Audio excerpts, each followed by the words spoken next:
bolingo linga ya ya nga papa nga ya ya beta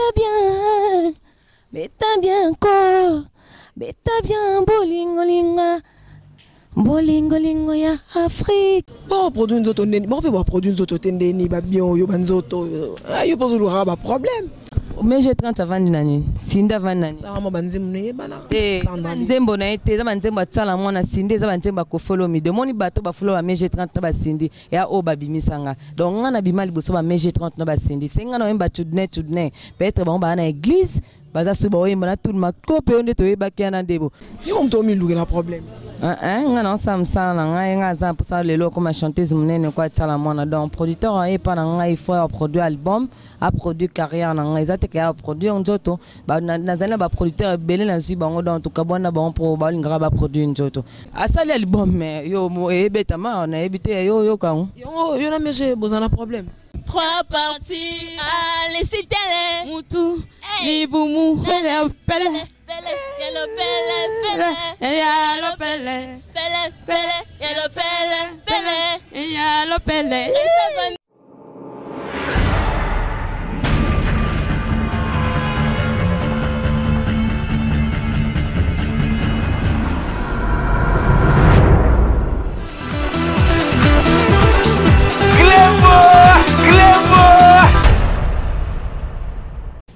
Tout le monde est d'accord à travers cette émission Masolo Karanina le Barat tout le jour, bana Poto, bana Angola, bana Afrique du Sud, en exclusivité dans cette émission Masolo. Émission sera toujours présentée par votre humble servante Pamela Chekola. Qui puissant, César Makasio, là, Bazi Wapi Aboye, Bazi Wapi Lelo. En exclusivité dans cette émission, nous allons recevoir pour vous Nabi Kabolelanga Mingi, maman Emininze, maman Mali Kelemba. Nabi Kabolinga Pamela Chekola Mingi, Bozaï Bele, Freddy Malé, tous ensemble, toujours pour soutenir Pamela Chekola. Ce soir, dans cette émission, nous allons recevoir pour vous Sandra Ly Naba Beauté. Il va bien la reine de l'Opele. Que je dis bonsoir. Bonsoir. Obi que batu web sanga mais Pamela zora batu kundola rabatu wapi obi que et celle bana poto bien tomba monio ouais celle ba bien bonsoir bana poto bonsoir non ba vie nanga bazakuna hein ba Darcindonga la ba Malor Borken hein ba vie nanga ba diata bao papa na Jonathan donc ba vie nanga belé ba nanga ba bibi sucre monte Richard Mokini. C'est quoi Sandra Ly na obi que ozana kini mais pekara ezani na ngotu na Angola nazala esuna kinte na comment tambola partout na comment tambola monde entier Afrique donc à part ka Europe na comité mais Afrique mumba na comment tambola donc Europe de joso kenda ebele kuto dans monde entier dans ebele bon Afrique ka mikolo zo tambola de trop naza kinte donc ban Afrique ne ba monanga trop bazo sepela pour na beta ba consort banini Sandra Ly Naba Beauté la reine de l'Opele. La reine de l'Opele pour année. Dans la reine de l'Opele papa chéri m'tapé ça ngate batune so ba l'Opele bima ba mona ke ngande funa za la reine de l'Opele ba mona ke ngande funa bina ngande na bina ngo bien en plus c'est taille na ngai ezala ki ndeta ya l'Opele vraiment vrai l'Opele yo mon papa chéri batsenga la reine de l'Opele donc batune so ba yebi ke aganga ngotina ba concert ba sala minene ba France la reine de l'Opele donc rien à dire. Mais pourquoi l'on a BCBG mtozano na talozano penan po ba yano ba on a BCBG Sandra Ly na pourquoi l'on a BCBG bon on a BCBG pour na tala carrière na tala na tanangai donc na moi si na ko continuer ba âge monté monsieur ba 30 ans ba 35 ans ba 40 ans na bina ka na podium yo mon na tala la musique ba yano bazo bina mais on est à bango ba bina eza mutu mtazana tana mutu mtazana nini mais ngasko na talela sikoyo tana ngai na ko bina ba âge wana te ba âge na kutu donc le bana ko malako ba tala mwana pour la danseuse le rolanga dona ko malako ba tala mwana na tracé chemin ate za la passe na ke nango malembe ke na batana na bina moni ko bina eza na limite mais ko yembe za na limite ko komata na 100 ans o yemba na podi mais ça na komona yo boye ozano bina ko libe ko ba 40 te ba 35 pété ozana onanu siko to ozolo ba âge moko ba ça so ozana ba âge ni déjà bon te non on peut na comme ba 35 ans te mais oui ça se voit non on peut na ba 33 te donc na zanan ya solo ouais na zananu donc na zananu donc siko ngai mpo na nga donc mpo na nga nayebaki ifona suka pena so nakokisa mwa 30 ifona longwa déjà na podium pour so na kokisa mwa 30 ifona longwa déjà na podium ko na salaki on pe ona banda kokanisa na mtu na nga vision na nga na longwa ki pe podium avant ba 30 na longwa ki podium avant ba 30 donc yango nazo tracher chemin na nga malembe mange tout eza na ba pasi ba yobika biso basi biso basi moi koyemba peza moi pasi pour ba producteur ebele bazo yana ba vie na biso bazara ba producteur te ba misu ba yo produit banjoto misu ba yo produit musique tonyo kwa maradon misu ba yo produit ka pona o ka senso pousa na pemena sanda produit njo ka produit tenga produit njoto sanda na bote yo mo ngasko na ba producteur ebele ba producteur banjoto na boka ba on na ba producteur o bazo landesco schéma Sandra 2015 pena ba comme sanga musika ba soutenir ba comme ça musika ba vrai producteur wana nazana bango mikolo ba nga ba kenanga penda likolo nazo bimsa album Sandraline bon ngai vraiment album siko nazo bimsa na tête tozana na ba masolo na ba producteur tozana masolo na pote mais nazana single déjà ebimiste liboma et na YouTube na bana poto déjà ba otala eza na net bana poto déjà ba otala ngo style liboma eza moko kaka yango wana ezo beta makasi bana poto bazolela bazotala ba Sandraline na style liboma ozi yango wapi donc nazo ya pena na rythme ba chala mwana po nga pena marraine na nga zala chala mwana. Ok, Sandraline olongo la lunette, au salabi somolo moi bien style liboma parce que mi son paiement kala ba mona, n'a mis que ban la poto ba Hollande biso ban Angola. Je salue aussi la présence de mon grand frère Charlie Balaka aza wa pona osama solo Charlie Balaka donc baby comme ta soutenir biso taka bala master biso danseuse ya yoyo donc oh ya solo mbala master na biso danseuse ya yoyo yamba ya yoyo na émission ma solo na bi que ban la poto bana besoin ya au mona pe ya yoyo toko ça osala mo le roman be ça la bien moi ba misa ba liboma na voilà et ça la na bi que ban la poto bala na biso de partout en exclusivité je salue mon boss César Ngadi, les véritables clés boa. Babi les clés boa ou t'en as César Ngadi, ça vient de lui quoi. Dans Matro, ah, bozu wapi. Oh ça la plaisir. Jean-Louis na États-Unis à ses pélations dans la biloko yo. Na piso bonjour sangizizi. Na piso bonsoir sangizifion. Na zala kinango bolia kinangai. Na wana sangi bopesi mokongo. Bolingo lingwa ya ya. Nga papa. Gaïa, mais t'as bien encore, mais t'as bien bolingo ya Afrique.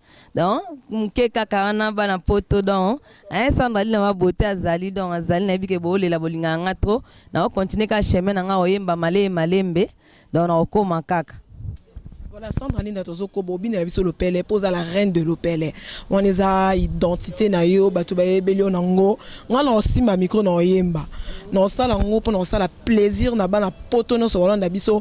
Là je vois Freddy Malé tous ensemble, Freddy Kina, je vois Pedro Kossi les producteurs na kati à Londres, Maman Emilie Nzemba. En tout cas vous êtes nombreux Bolinga Pamela Chekola et puis Bolinga la RD Congo info.fr avec César Ngadi.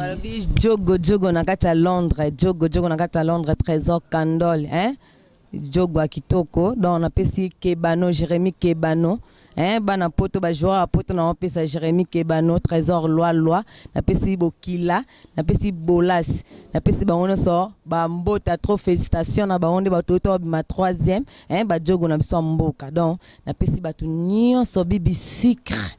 Ya na mutema là tout ça on combat toujours à travers cette émission Masolo Sandraline Ozaki danseuse tout le monde tout ça la biso molo moya bien la bi que celle bana poto bien bazo mona so miss oyo alors Sandraline ba beauté le lot au la carrière solo yango ouais na sa carrière solo ba producteur au besoin au produire nzoto boutique non pardon bon produit nous autres bon peut produire nous autres tendeni ba bien yo banzoto yo pose le raba problème yo on tomi lu na problème non ça me ça nga nga za pour ça le lo comme chanteuse munene kwa tsala mona donc producteur et pas nga il faut produire album a produire carrière nga ezate ka produire nzoto ba na zana ba producteur belé na zi bango donc tout ka bona bon pour ba linga ba produire nzoto donc kini ebi bon nga na loba mambo ya solo donc yango moni na okuta na producteur moko ya bien kala mingi te azo produit par carrière na nga 2015 on a comme musika mais on attend comme ezate parce que et après na ba grand leader so na tangi pe kombo ya producteur mo pe grand leader azio producteur mama musique comme ndenge na kini oui ngapele ngana yebisa yo Sandra Nina pourquoi pas on savait pas papa chéri on sali carrière solo na yebisa ka papa chéri produire ngai na bimisa mo album na nga tout ça hein bokamona na en queue de poisson ton ni boso la raté.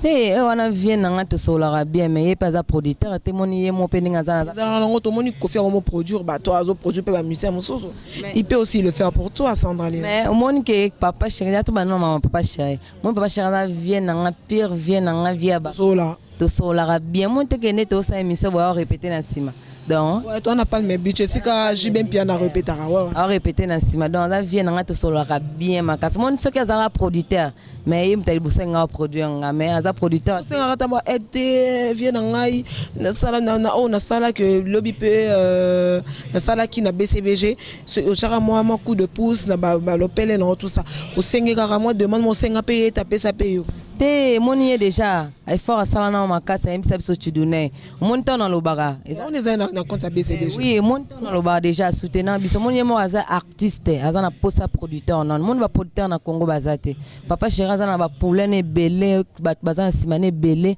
donc yé mon père so préparer na album na il faut yé pas luka producteur ba produire comprendre yo moni que ya ko kuma producteur te comprendre est-ce que le lopé ndongo so sala banze mona ozo yemba Sandra ko benga pe papa chéri biso bicha moi vocal ma boye moi genre carrément voir ko ta ça lopé bien te yé vraiment za sir non na benga été mais année 2015 qu'on a préparé single na 3 chansons na proposé à Onzima mais so côté ce qu'on appelle Kofi Central ouais ce qu'on appelle qui m'a Kofi Central comment Kofi Central azana posa reproduit batum sous azana posa produit bisoba na été mon so produit bisoba na mais ça banda de na biso ata ba featuring mais banda de abzonga de na singa Kofi featuring na singa da fu Kofi featuring Kofi ay sanga a préféré que na bando bina kaka na bando na bina po na zana na talent obina mais oui pourquoi bina on noté ça na tala siko via azana souci na ngate na yo tala siko sa route ba featuring na ba journaliste te na otanga kombo te ponga na ko fula lisu te po mon biso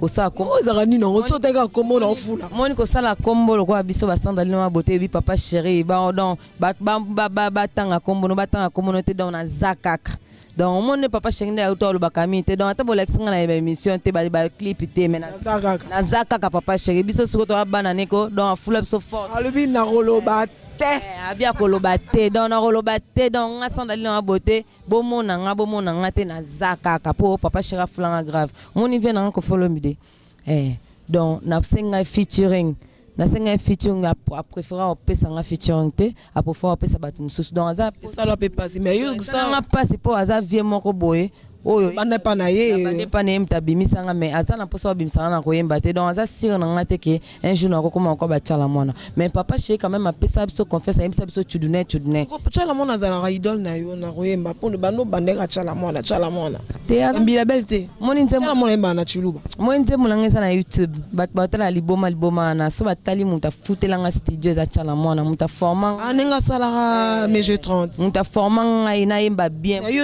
mona ni benate MG30 eza pena mibimisa ki mais yo eza lokwa za mo police mais je traite na kacha orchestre siko nga na za pire petit na ya libanda o mibimisa pe te nga na kacha orchestre te po dana uta de orchestre mnene quartier latin BCBG donc na za na orchestre mo te bimisa nga sous grave donc yé kaka ki atala ike moi na nga Sandra yembaka danger vous comprenez yembaka bien azana mgonga bien azana te kitoko azama si kitoko il faut na cadrer donc mère tala mo na bat baebi a cadrer nga 2 ans mais ezalaki te ke ya ko lexanga na TV parce que ezalaki engagement boya formé nga kaka ke na yemba bien po ayebaki souci na nga na za na posa ko malokola ye yo mon maman tala mo na forma nga 2 ans na bat bayeba te na ba concert msou na no betela en coulisses na ba voyage msou na no kene en coulisses mais aboya o lexanga na TV pour tant que ba polémique msou na ba président na ba orchestre comprendre et comme polémique na ye aboya na mais ayebi ke nga na ka orchestre te kuna kati ndeti meje nga na zara libanda formé nga pour na sanga formation apesa nga nzembo wana mona o nzembo wana liboma wana mama Sandra na kati yote oyebi ke ko sala orchestre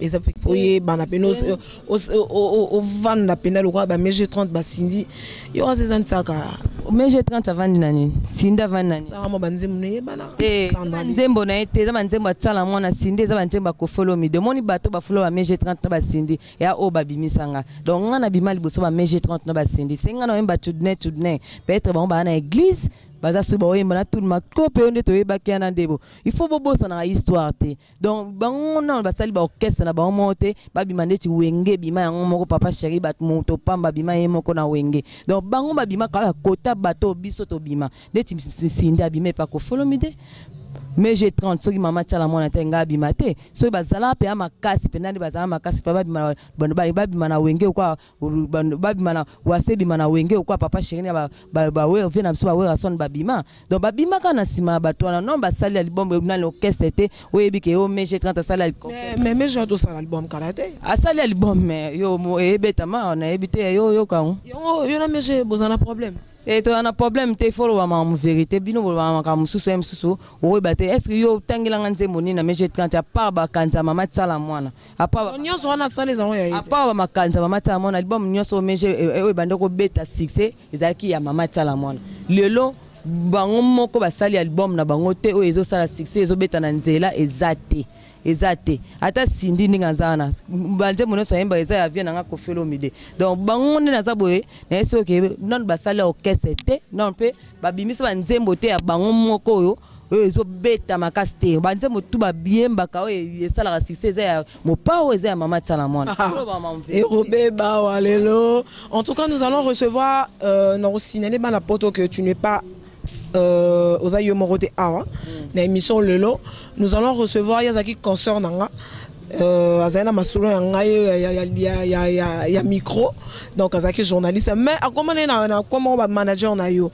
Raissa Vambil Raissa na pire master nga manager nanga mais c'est quoi ka sala pe chemin na comment oyemba Raissa Vambil je crois azakuna on s'approcher déjà donc en exclusivité dans cette émission Masolo Torozo Raissa Vambil Azoya donc à Kenape na Masolo Moroboé le théâtre tout ça donc c'est toujours en exclusivité dans cette bonsoir dans cette oui Raissa Vambil bana poto ba Holanda yo ozara journaliste moto mono te au théâtre moro to comprendre yo ko mieux souroyer mais anino ah oui, mbote na bana kinyonso na poto bana partout ba oyo tout balinga Raissa na pesi no mbote na ba obolinga ngate na lingi no mingi ezaka kasi faut répondre à ta question oui ba dans on nzamba tanga na nzoto obina Bon, nabinaka.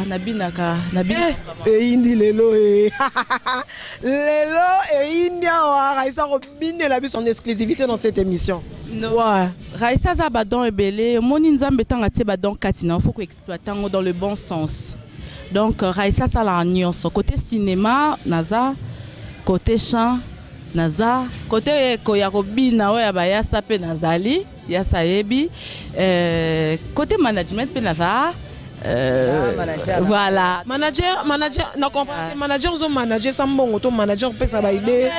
Non, en tant que ndekonangai, comprendre. Donc, bon, on a bon aussi, mais il y a nos boulot, relation, voilà. Et à des gars, on émission basée wapi. Ouais. Plaisir, il y a trop d'émissions, vraiment la coûte na sœur nanga, oh vraiment sœur nanga. Mais obi. Ça aura plaisir, pardon. Hey.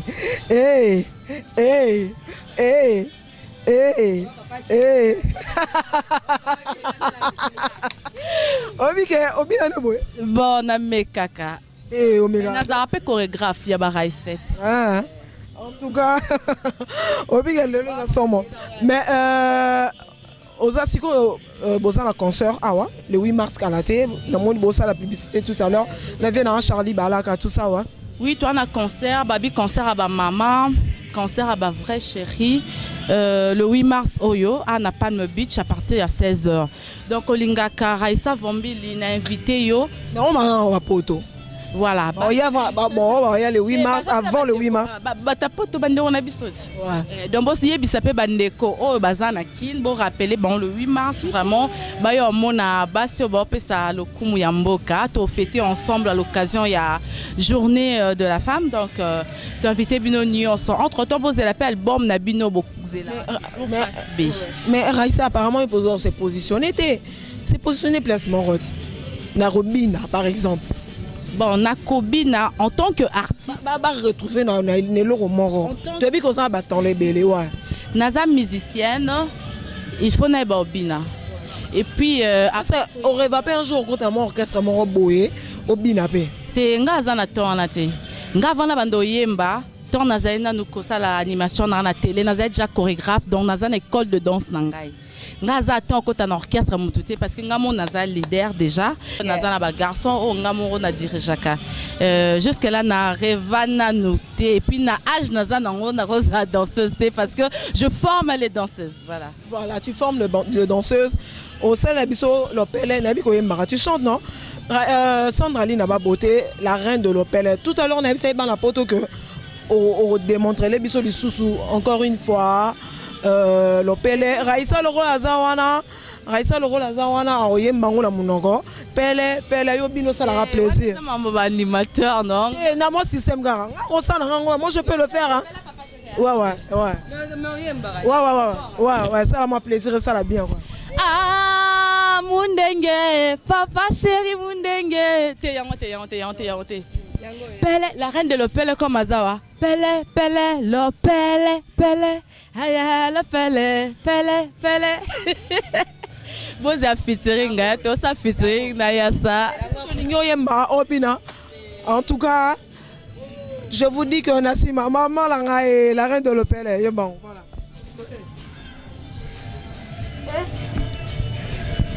Elle n'est jamais so Nat animatrice n'a pas ça ouais.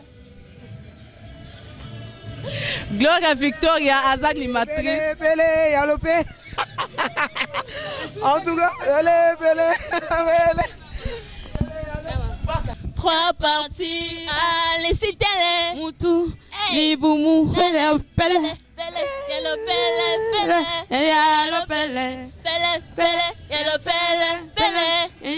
Pele, Yellow Pele. Voilà, donc comprenez le moment que c'est l'ambiance qui règne ici. Hein. Tu répètes ça, papa chéri, Zaka la Sima. Quand place to za la Sima, donc il y a au moins le Pele. Pele, Yellow Pele. Voilà donc, c'est le plaisir. C'est pour les États-Unis, Jean-Louis, les États-Unis, c'est là. Hein, Bokila. Babi, Trésor Candol, Grand Jogo à Londres. Babi, Jérémy Kebano, moi, nous, en Rose. Voilà, nous sommes arrivés à la fin de cette émission. Raissa Vambino, on peut s'habiller nos micros. Bobina, Bina, Bossa, Lengo, parce que moi, non, tu as nos micros. On a vu que dans la pote, on a mon avis. Moni Raissa Vambino, Moni Sandra Lee, Naba Beauté, la reine de l'Opel, c'est dans mon plaisir. Moi, je vous laisse le micro. Bopé, ça va moins lengui. Mais moi, je salue celui qu'on appelle Freddy Mallet, tous ensemble. Pasteur Thomas, maman Emiline, ma maman Likelemba, Namoni Gradi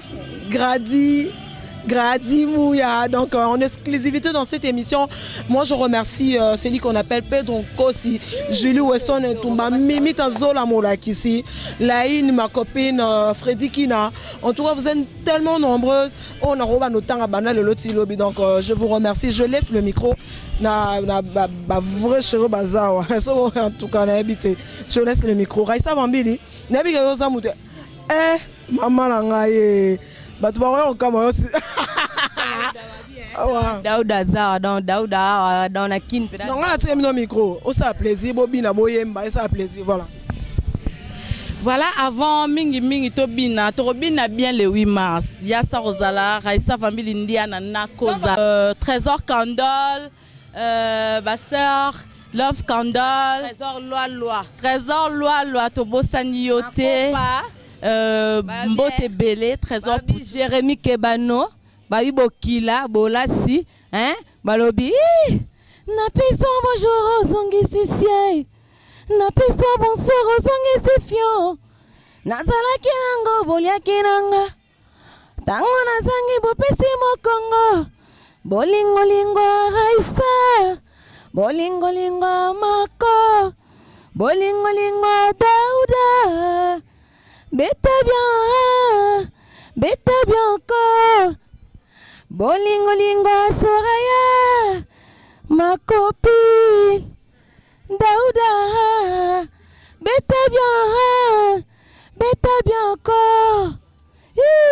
nazo senga papa zo pesa te nazo balola papa zondima nazo senga papa zo pesa te papa zondima te nazo senga papa zo pesa te nazo balola papa zondima te papa zo pesa te papa zondima te nazo senga papa zo pesa te nazo balola papa zondima te papa zo pesa te papa zondima te nazo senga nazo balola nazo senga papa zo pesa te nazo balola papa zondima te papa zo pesa te nazo senga nazo balola nazo senga papa zo pesa te papa zondima te